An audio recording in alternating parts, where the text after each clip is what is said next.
As a registered behavior technician candidate, you will need to be aware of all the options for collecting data on a target behavior. The behavior of interest could be a behavioral excess, an aberrant behavior that interferes with learning and social integration, or a behavioral deficit, for example, limited language or communication skills. In the field of behavior analysis, data drives the decisions we make about the people we serve. Specifically, we use data to determine the effectiveness of the programs that have been designed to and implemented to support a person. The data collected are ultimately put in a graphic form. Graphs are visual tools we use to assess where our target behavior has been, where it is now, and where we project it to go. The board-certified behavior analyst that you are working with will make the best decision about the type of data collection system she or he will use. The decision about the best system will be determined by, number one, the most credible way to show a person's progress. For example, by showing the frequency of a behavior or by showing the duration. And number two, by the people and context in which data will be collected. For example, by a direct service provider working on a one-to-one basis with a child versus a single mom at home with 3 other children. Ultimately, your BCBA supervisor will determine the most appropriate data collection strategies that should be used for the person you are serving. The purpose of this video is to give you a general overview of all the data collection systems you are likely to encounter and will be asked to use. The first 2 methods of data collection that I will review are frequency and rate. These methods involve counting the number of times behavior occurs in a specific time period. Use these methods if the behavior can be easily counted and the behavior has a clear beginning and end. In contrast, do not use these methods if the behavior is occurring at such a high rate that an accurate count is impossible, or if the behavior occurs for extended periods of time. For example, 2 episodes of screaming, but the duration of each episode is 1 hour. A frequency measure should be used only when the length of observation time is consistent from day to day. For example, always 2 hours. A rate measure should be used if the length of observation time varies from one recording interval to the next. For example, 60 minutes on Tuesday, 260 minutes on Thursday. In the case of reading aloud, a frequency count of words read correctly and incorrectly could be established, providing the duration of time given to read the words is fixed. For example, 5 minutes. You would use a rate per minute. Count if the duration of your reading aloud time sample varies. For example, 10 minutes, 20 minutes, 15 minutes, from one timing to another. During a duration measure, your interest is in documenting the length of behavior by recording the time the behavior begins and ends. Use this method if your primary concern is the length of time someone engages in a behavior. For example, behavioral excess, such as screaming, or a skill you are trying to increase, such as staying balanced and upright on a bicycle. And the behavior has a clear beginning and end. Do not use this method if the behavior occurs with high frequency or the behavior starts and stops rapidly. An inter-response time is defined as the time elapsing between 2 successive responses. That is a response interval. Response.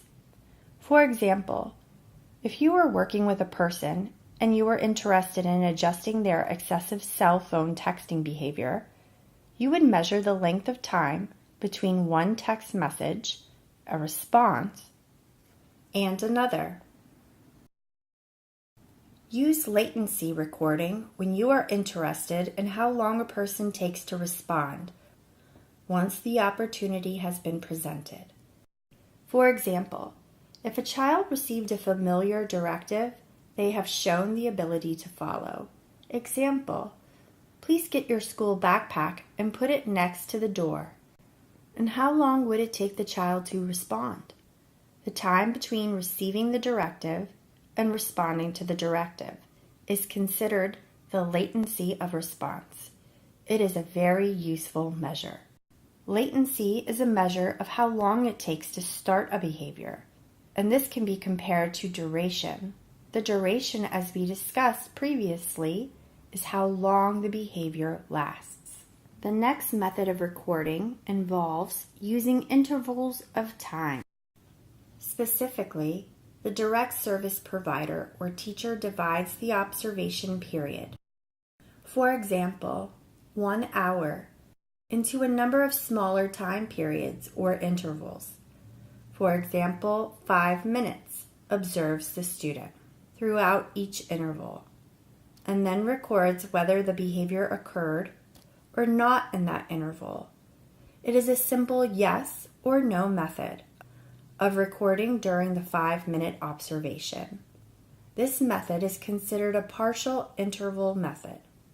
Use this method if the behavior occurs at a high frequency or if the behavior occurs continuously.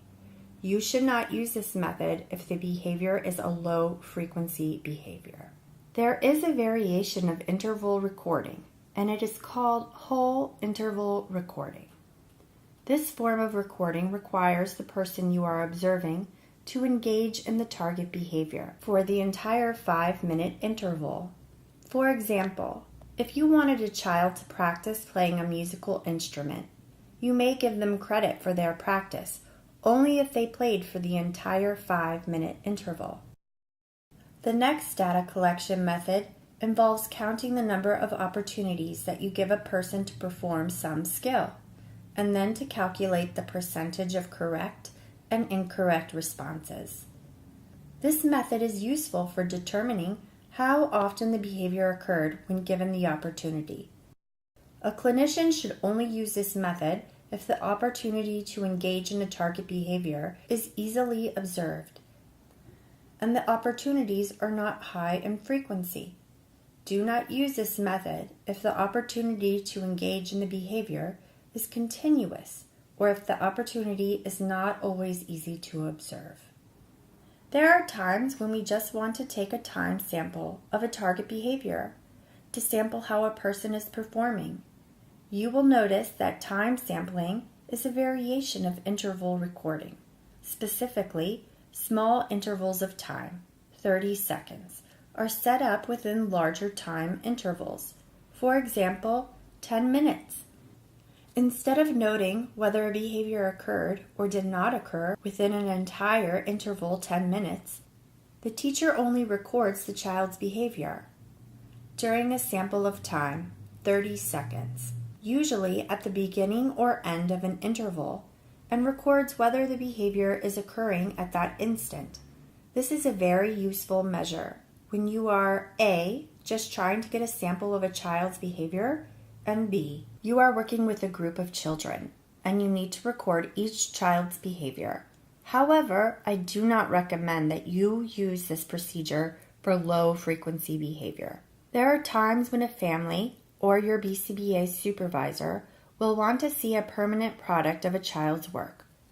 This method involves selecting a product or a result that indicates the occurrence of the target behavior, and a response is recorded if the product is or is not produced. It is not recommended to use this method as the primary method of data collection. Rather, this would be a supplemental form of data collection. Permanent products should support a primary direct observation method. For example, frequency interval. There is a form of data collection your BCBA supervisor will ask you to use that will support his or her ability to conduct a functional behavior assessment, and it is called an ABC assessment, antecedent behavior consequence.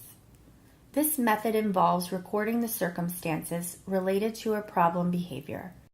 When the behavior of interest occurs, the observer records the target behavior, for example, throwing items, the antecedent event that immediately preceded the behavior, and the consequence event that immediately followed the behavior. You will use this method when assisting your BCBA supervisor with a functional assessment observation to identify information regarding the possible function, that is, the possible reason a behavior may be occurring of the target behavior. When using this method as a progress monitoring data collection method, your BCBA supervisor will likely only have you use the data collection procedure for behaviors that are easy to observe and count. The final data collection method we will review here is also used to support a functional behavior assessment. The data collection method is called scatter plot recording. The scatter plot method is another interval recording method that is typically used during functional assessment to identify the time of day that the problem behavior most often occurs. Therefore, your BCBA supervisor will divide the observation period into a number of smaller time periods or intervals, observe the student throughout each interval, and then records whether the behavior occurred or did not occur in that interval. Typically, the recording intervals are consistent with an activity schedule. Between 6 o'clock and 6:30 p.m., the child was taking a bath. And between 6:30 and 7 p.m., mom was reading her a book. This method reveals temporal or time patterns of behavior across the observation period, as well as patterns that may be associated with specific environmental events. For example, the behavior always occurs from 6 o'clock to 6:30 during the bath. You will be using this method of recording if your BCBA supervisor wants to know when or how often the behavior is occurring.